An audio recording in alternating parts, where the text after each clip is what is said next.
Welcome to EarGround. Thank you so much for joining in. Doubt Dewa Chimoyo. Thank you so much, boss, for joining. It's a pleasant morning yet again. Today we're talking about the EU Film Festival that's going to be happening in Harare and in Bulawayo this coming month of October. I'll be running a couple of interviews around the festival as we dig deeper into the festival, what the festival is offering this year and what to expect. Thank you so much, Kudacha Misa. I see you joining there. And to everybody who's watching, thank you so much for your support. I'll be speaking to a very interesting young man. He's quite ambitious, quite interesting, a character who is driven, who is passionate about film, the film industry in Zimbabwe. We know where we are. We know the struggles that we have in terms of our arts and our film industry in Zimbabwe. And these kind of initiatives are the ones that we really need so that we get to where we want to be. So I'll be speaking to Providence Shumba, who happens to be an aspiring documentary and feature filmmaker. He has a passion for storytelling in all forms, and in particular is fascinated by the power of story and narrative, and he has in shaping societies that we live in. He recently relocated to Johannesburg, where he's studying and harnessing the energy and the creative spirit from there. But at the same time, he's working from home, and he's going to be part of the EU Film Festival that is happening in Harare and in Bulawayo. And in Bulawayo, it's happening from the 15th to the 19th of October. And from that will be happening at Stekineko, and in Harare it will be happening from the 22nd to the 26th of October at Gallery Delta. So I'm crossing live to Providence Shumba so that we can have the conversation and speak to him. He's up to the work that he's doing and also his involvement with the festival. And do like the Facebook page EarGround, where a lot of the conversations will be happening. And right now we're broadcasting simultaneously on the EarGround page as well as on Plot Marco page. Roberta Wagner, I see you. Thank you so much for joining. Provi, thank you so much for joining. Hello. Thank you for the intro. Yes. Your video is maybe fix your camera.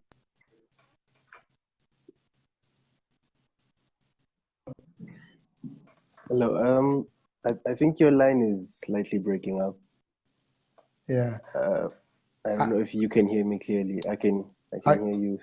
Yes, I can hear you clearly. I think it's just your video that's in the wrong. Skewed. Yeah, it's skewed. Landscape. Maybe just it's on landscape. Yeah, maybe just twist your camera somehow. Yeah, finally. Yes. Sorry about that. So, twist it again. No, it's not perfect. So, thank you so much for joining in, and our second guest that we're doing to the EU Festival, and you happen to be part of this festival. But who is tell us just about your history to filmmaking.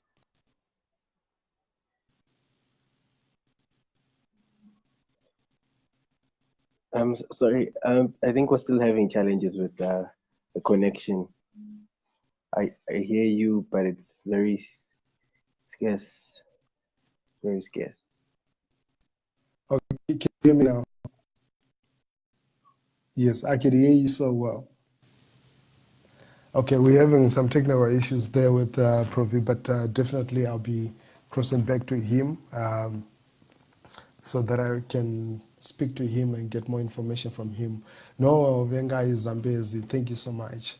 Bianca Mafara, thank you so much for joining. And the EU Film Festival, for those that are asking, is happening in Harare and in Bulawayo. And in Bulawayo, it's happening from the 15th to the 19th of October, and in Harare from the 22nd to the 26th of October. And there are a couple of exciting programs that are within the festival. It's not only just European films, but they're also having a very interesting African film section that will see a couple of films showcased, but also at the same time we'll have some discussions that are happening. There's Isaac Simba, who's coming from Uganda, but he's based in Belgium. He is one person who was also involved in the production of the Queen of Cartwheel. That's one of the highlights there. And he has done amazing work. Yesterday I spoke to him. He's also coming to do master classes. And for those that want to be part of these master classes, it's simple. You just have to register. I'll give you the details as we run the show. But the master classes in Bulawayo are running from the 14th to the 18th, and in Harare from the 21st to the 25th. So let me try to bring Provi back again to the screen. And yeah. Okay. So I think we are good to go. I can see you. Can you hear me? Screen is, Okay. a bit. Yeah, it's much better now. Sorry about that. Okay, cool. I can see you so well. I can hear you well. I think maybe you can twist your screen so that you Try hear the properly. screen again. Yes, just to tune This way? the other one. Yes, yeah, perfect. Is this fine? Yeah, that's Okay, perfect. thank you. Yeah, okay, cool. So I was asking part of Sure. this, definitely talk about the festival. I wanted to know about and your history with regard to filmmaking.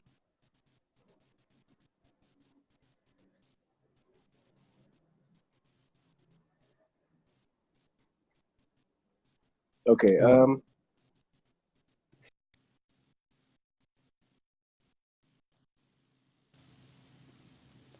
Wow, my apologies there. We keep having difficulties in the technical connection, but I'll keep trying.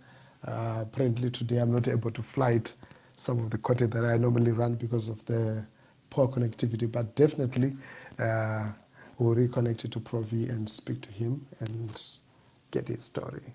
Let me see. And Faith, thank you so much for joining. Thanks a lot. Yes, you're back again. Sorry. Okay, cool. Now I can hear you. Yeah, so I think I was in You the can middle go of answering ahead. the first question. Yes. Mm. As I was saying, right now, my background is mostly a student. I moved to South Africa to pursue the studies of being a full filmmaker. I'm interested in feature films and documentaries.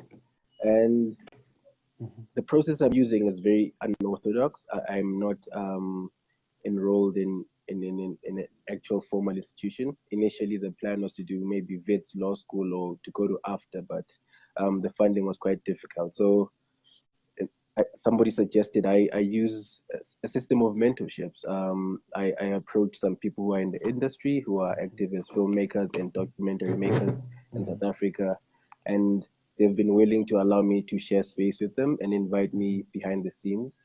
And I think that's part of the process that I used to learn. The other part of the process is really immersing myself in as much video content and book reviews and basically interviews of professionals, and that's the other stuff. And then the probably the third and most important is just doing the little things such as camera work, those basics, and just trying to figure out how the craft works. So I think in terms of myself and my background in film,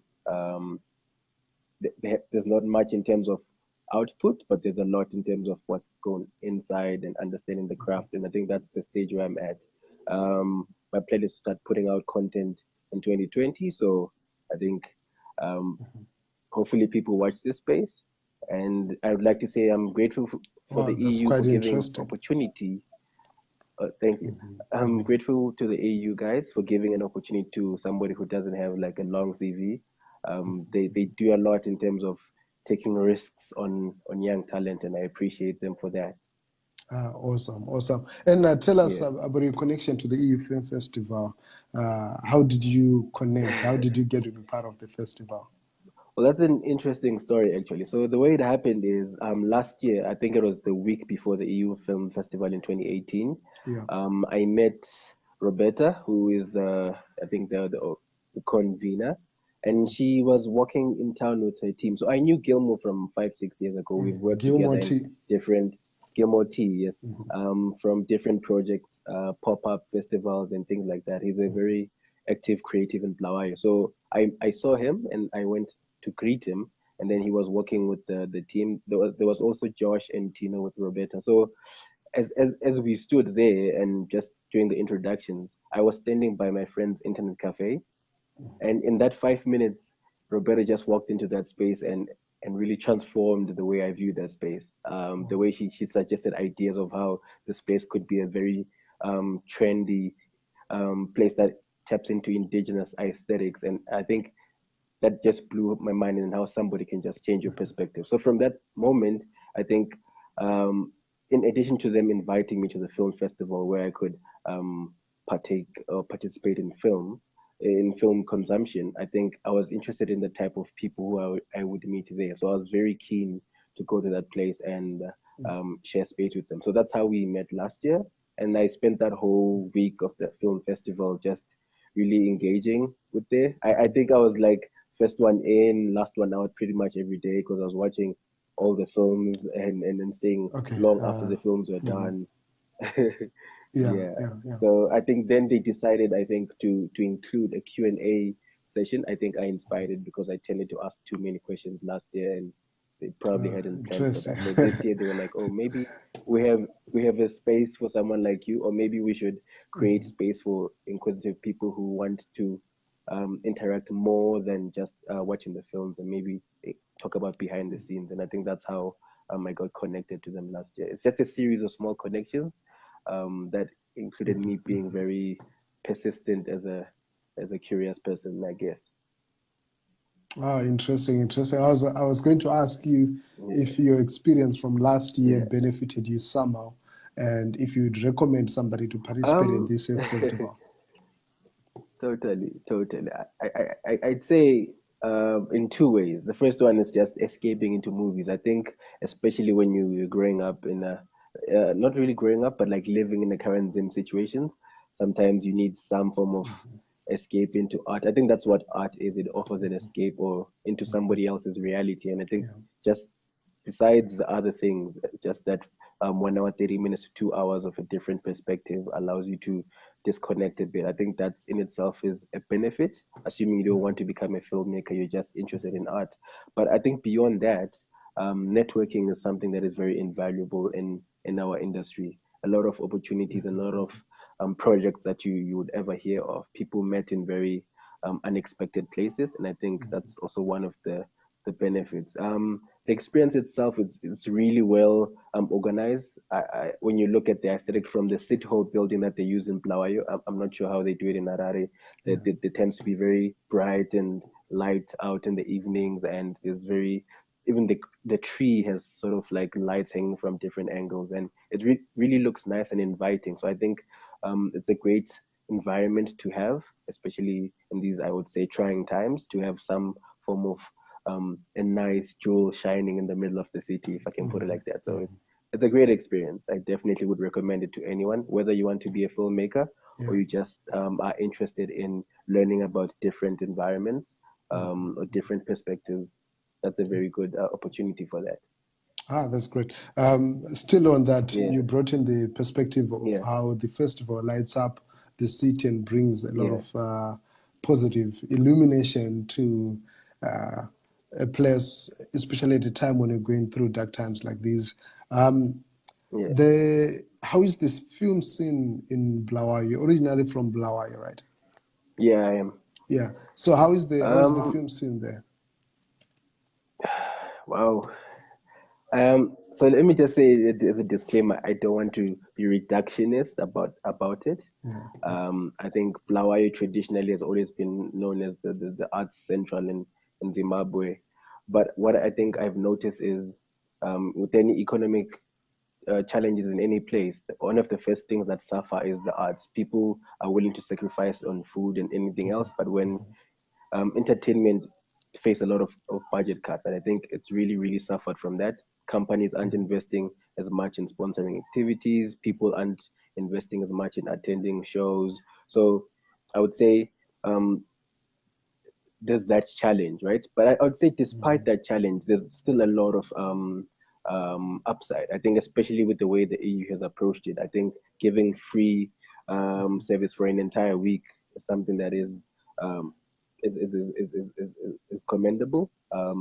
People don't have to invest too much of themselves, but they can still enjoy the full range of services. I think that's something that you get. And I think what that does in terms of the art scene of Bulawayo in general, it encourages that competitiveness and that discourse that we would say, because other film organizers or other film structures such as Intwasa and the like are obviously looking and are seeing this and are challenged by other people who are managing to come into their space and saying, well, these people are doing what we want to do, but they're doing it slightly better.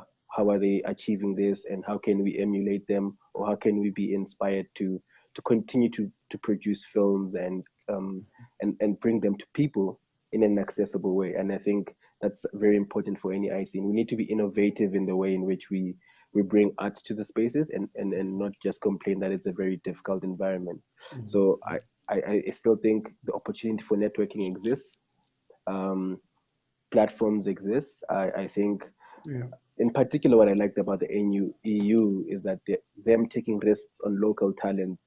That's something that I've already mentioned, but it's very commendable. I was talking to a friend of mine who was facing some challenges about some people he calls gatekeepers. We have this thing where a lot of experienced people make it very difficult for up and coming artists I can relate, to have platforms. So we have this gatekeeper mentality, and I think EU is really subverting that because if you look at the team that she's working with, most of them are very locally sourced, and she really tries to look for people from around the area and invests time in them. I think that's what we ought to be doing with our art scene in Bulawayo, just beyond film, any part of the art scene.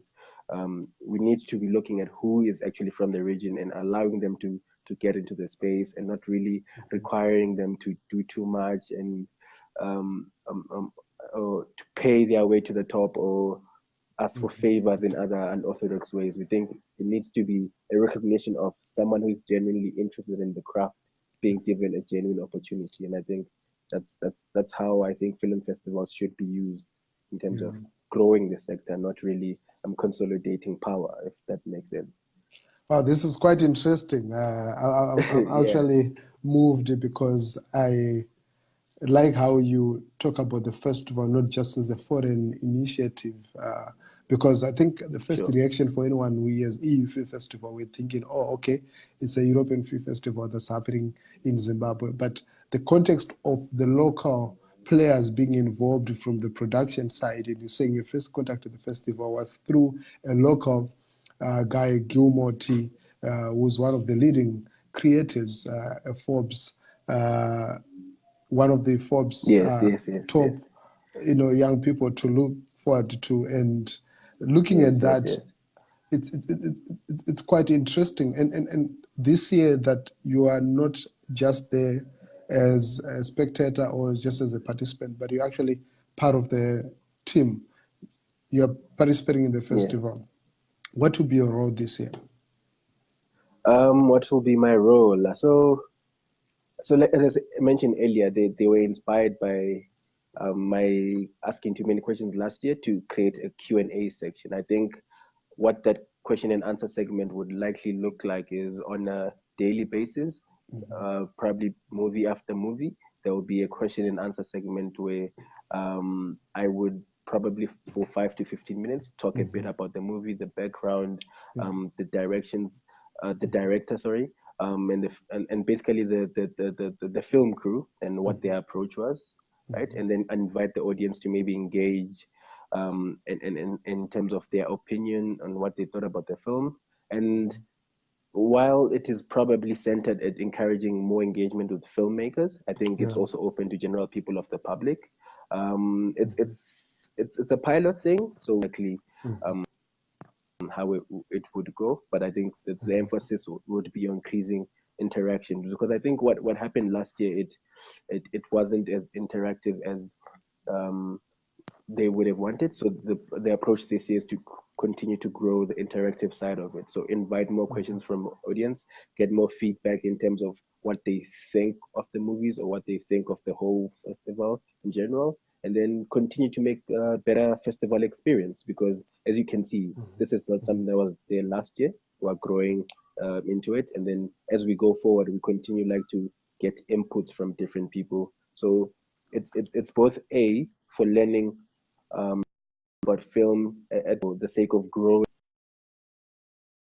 the film festival going forward. So I think the answer segments are very important for attaining feedback and communicating back and forth, because we want to improve the audience experience as well as for us, the organizers, to learn how to make the audience experience better. Yeah. Great. And this year there are a couple of master classes that are running, and you being part of the festival. What would you say to somebody who's enthusiastic about filmmaking, about these master classes, and possibly why should they attend? Okay. I think in order to answer that, we need to first think of what kind of person a master is. A master has multiple attributes, but I think I'll talk about 4 of them now. The first one is like a master tends to have decades of experience. What that comes with is years of lessons and mistakes and failures. So if those during that master class he's able to condense his entire work catalog into maybe 30 minutes or an hour of sessions, you learn a lot during that time, that you therefore don't have to make the same mistakes that the master made. You can sort of skip a few processes and fast track your own growth. So definitely in terms of learning from someone with experience, there's that. Secondly, the unique perspectives, I would say, is something very important. We have different masters in film. I'm a huge fan of Quentin Tarantino in terms of movies, but there's other different directors such as David Fincher, Spielberg, Christopher Nolan in different genres. But I think the unique perspective that each master has, because he's spent all these decades focusing on a particular genre or particular part of the craft, and it comes with certain very experience in that. I think at this festival we have someone who is going to be teaching about props and the use of props in art. And I think that's going to be something very meaningful on how exactly those props are used behind the scenes. That's something valuable. But on a third level, I think the classes are small and quite intimate, I would say. So it allows that personalized attention that you would get from a professional. And I think you learn more from that. And then finally, I would say just like the curiosity and serendipity that comes with all these things. Your next collaboration could come from just that one room, maybe not even from the master, but someone you're sitting next to in that room while you're learning. You can learn a lot from that. So there's a lot of scope for learning, not just for filmmakers, but for filmmakers in particular, obviously. Great. And then for the benefit of those that are watching, the master classes are being conducted by Isaac Simba, who is a renowned, film director. He's based in Belgium, but he's originally from Uganda. So in Blawayo from the 14th to the 18th, and in Harare from the 21st to the 25th, we have the classes are running. And for you to be part of these master classes, you simply have to send an email to aksimba at tadoba.pictures. So aksimba@tadoba.pictures. This is how you connect and be part of the masterclass. Just send in your CV and your motivation letter, why you want to be part of this and what you hope to gain from it. And then, back to you. You're using the digital space to perfect your craft and learn new skills. You're talking about how you're using YouTube and internet and also the mentorship element. What would you say is the sort of the advantage that we derive from the digital spaces that we have in terms of us or anyone who's interested in film developing and improving their skill? The advantage. So I think the advantage. Let me speak about it in three ways. So the first one, I would say learning directly. The second thing is connecting indirectly, and the third one would be access to markets that you otherwise wouldn't have. So I'll expand those. The first one, in terms of learning directly, when you look at it, when you go to any college or varsity setup, there's someone standing in front of you for a certain period of time, and they are giving down a lecture. When you open a YouTube video, when you open a masterclass online, it's pretty much the same thing. So now the only difference is you're choosing your own content, and you can learn directly what you think would be beneficial for you. I think that's something that can circumvent the problem that we usually have of not having enough funding to afford film schools. Secondly, I would talk about connecting indirectly with people who you'd otherwise never meet. I would say the way I met my mentor, for example, in South Africa, I probably would never have met him if there wasn't an internet. There's a string of people who connected us, but all people, my friend in the United States recommended me to someone in South Africa while I was in Zimbabwe. So you can see already there's three different countries, but that space and time is transiting. I think sometimes we are slightly more and say, hey, I like your work. I don't know if you'd be interested in working with me in a future project. Sometimes we are afraid of the rejection that comes from that. But if I can tell you how many times people have said no to me, and the number of lessons I've gotten to that. But the ones that do come and say yes, I think make all the no's worth it, because you have to kiss a lot of frogs when you're looking for that prince.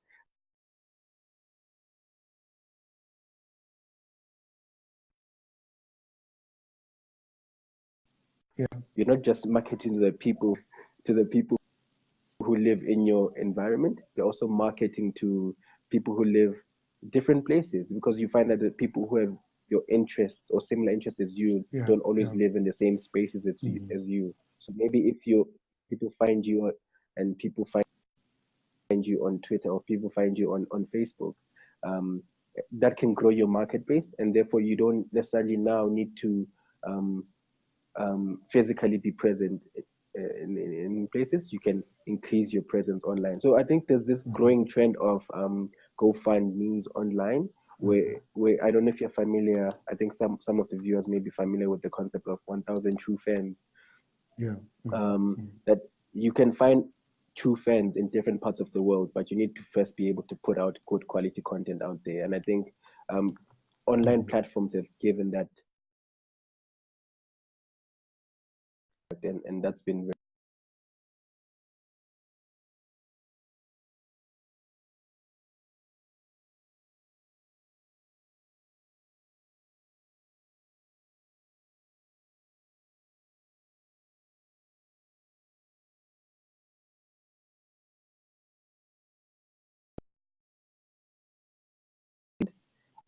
not viewing it. So from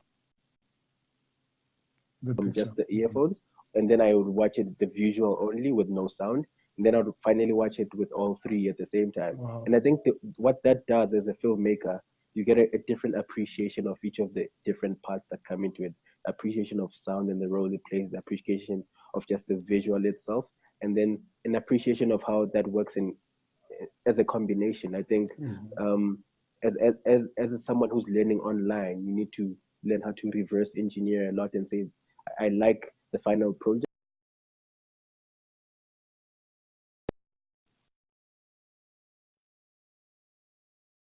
What his thought process was, a video about each particular movie, breaking down what happened. And I think understanding the processes behind our finished products that we like is a very important learning curve for creatives. Yeah.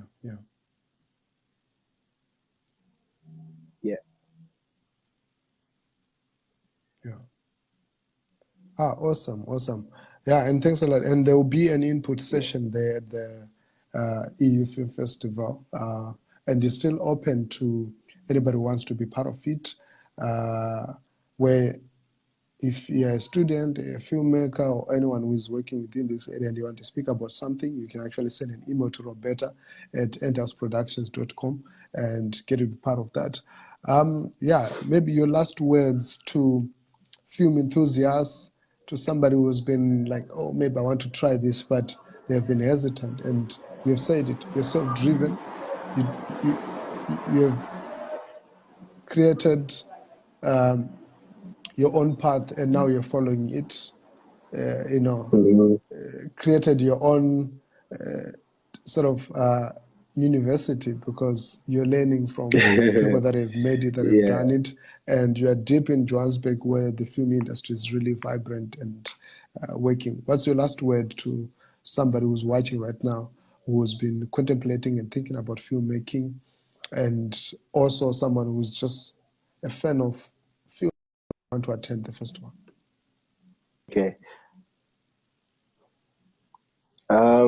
I was hoping to save that as part of my input session, but I think for the benefits of those who won't make Okay, my cool. input session, yes, because I think there's something to be said about how to make it as a filmmaker when you're facing a lot of especially financial challenges, which is what I face, but also other challenges, for example, in terms of other people who don't believe in you. And I think my message would probably be, most of the time you find that most of the people that I'm talking to, we're talking to, are in their 20s or early 20s, maybe teens, or maybe late 20s.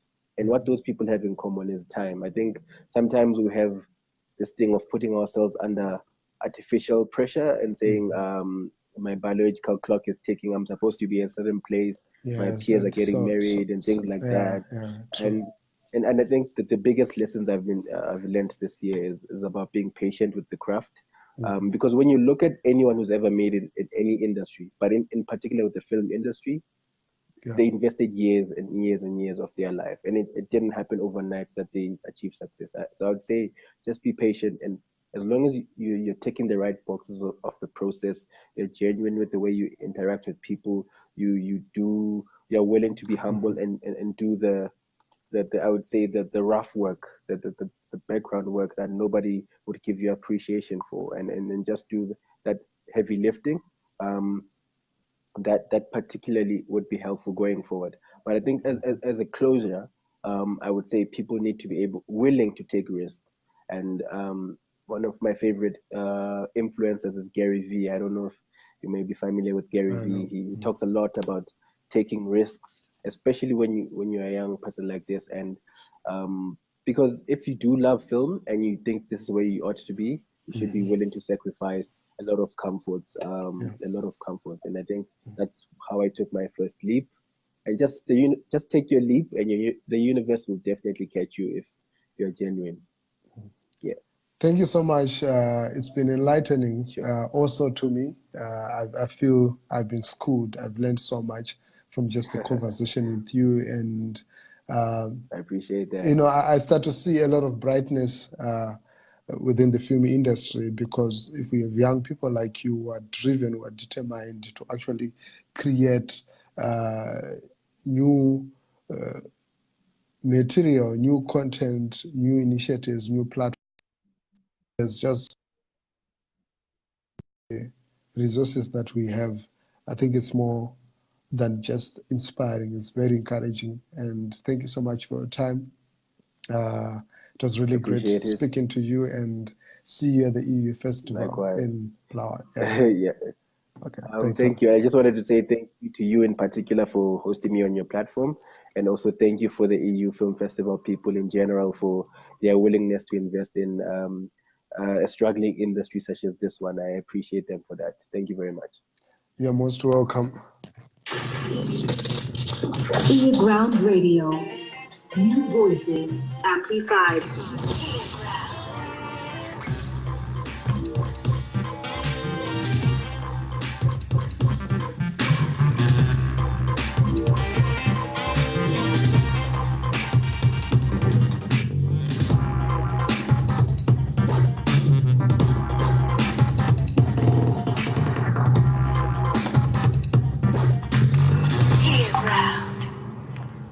Well, there you have it. Thank you so much for watching the program. This is one of the many series that we're going to be having. We're focusing on the EU Film Festival that's happening this year. in Bulawayo from the 15th to the 19th, and in Harare from the 22nd to the 26th of October. It's quite an exciting and interesting festival, and this is the third edition, so it's something that we should not miss out, and to pass the word. And I was talking there to Providence Shumba, who affectionately is referred to as Provi. You know, Provi is an aspiring filmmaker, a feature filmmaker with an interest towards documentary and storytelling. His fascination is around the power of film in terms of shaping our livelihood and our narrative. And during the festival, there are a couple of initiatives that will be running. There is the Filmmakers Masterclass that is running in Bulawayo from the 14th to the 18th of October, and in Harare from the 21st to the 25th of October. And it's quite easy for you to be part of this film masterclass, and you get a chance to meet Phoebe Kirioa, you know, at Manyata screenings during the festival, as well as Isaac Simba, who's originally from Uganda but is based in Belgium for a masterclass. And some of the films that will be showing at the EU Film Festival include, you know, Siambra, which is a film from Italy that was directed by Jonas Campinano, and I hope I said that well. And then Germany and the Zimbabwe German Society are presenting Itmas Schwig, you know, the Blue Note story. And Spain is presenting Champions. Sweden, Semi-Blood. Netherlands is presenting The Conductor, and UK and the British Council are presenting Yadi. Portugal, Os Marcias above 12, that's the age limit. Ireland is presenting The Black 47. Romania is presenting Beside Me. Austria is presenting A Farewell to Europe. The EU is presenting The Silence of Others. These are quite interesting films. I've managed to watch some of the trailers. Belgium is presenting The King of Belgians. And last but not least, France is presenting Bryce D. Nice. I hope I said that well. I know in French they always say it with a lot of, passion. I have to learn a bit of that. Yeah, so these are some of the films that will be screening at the EU Film Festival happening in Harare and in Bulawayo, Harare, from the 22nd to the 26th of October, Bulawayo 15th to the 19th. And thank you so much for watching. Stanley Tawada Bogosha, large up here filmmaker, and I hope you're going to participate in one of the programs, register for the masterclass, and get a chance to interact and learn from some of the masters that are coming through. And interesting that these professionals are actually African professionals that have managed to make a footprint on the global film industry, having produced and worked with some of the world-renowned productions. And thank you so much to the EU Film Festival for the wonderful program and all the updates. I'll be bringing you more guests in the next couple of days. And until next time, EarGround New Voices Amplified. Stay tuned. Follow and like the Facebook page. Also like the EU Film Festival page. This way you find all the details that you want. And on the EarGround page, as well as on the EarGround YouTube channel, you'll be able to watch some of these conversations as well. And the trailers will be also posting them there. Thank you so much. New Voices Amplified. EarGround.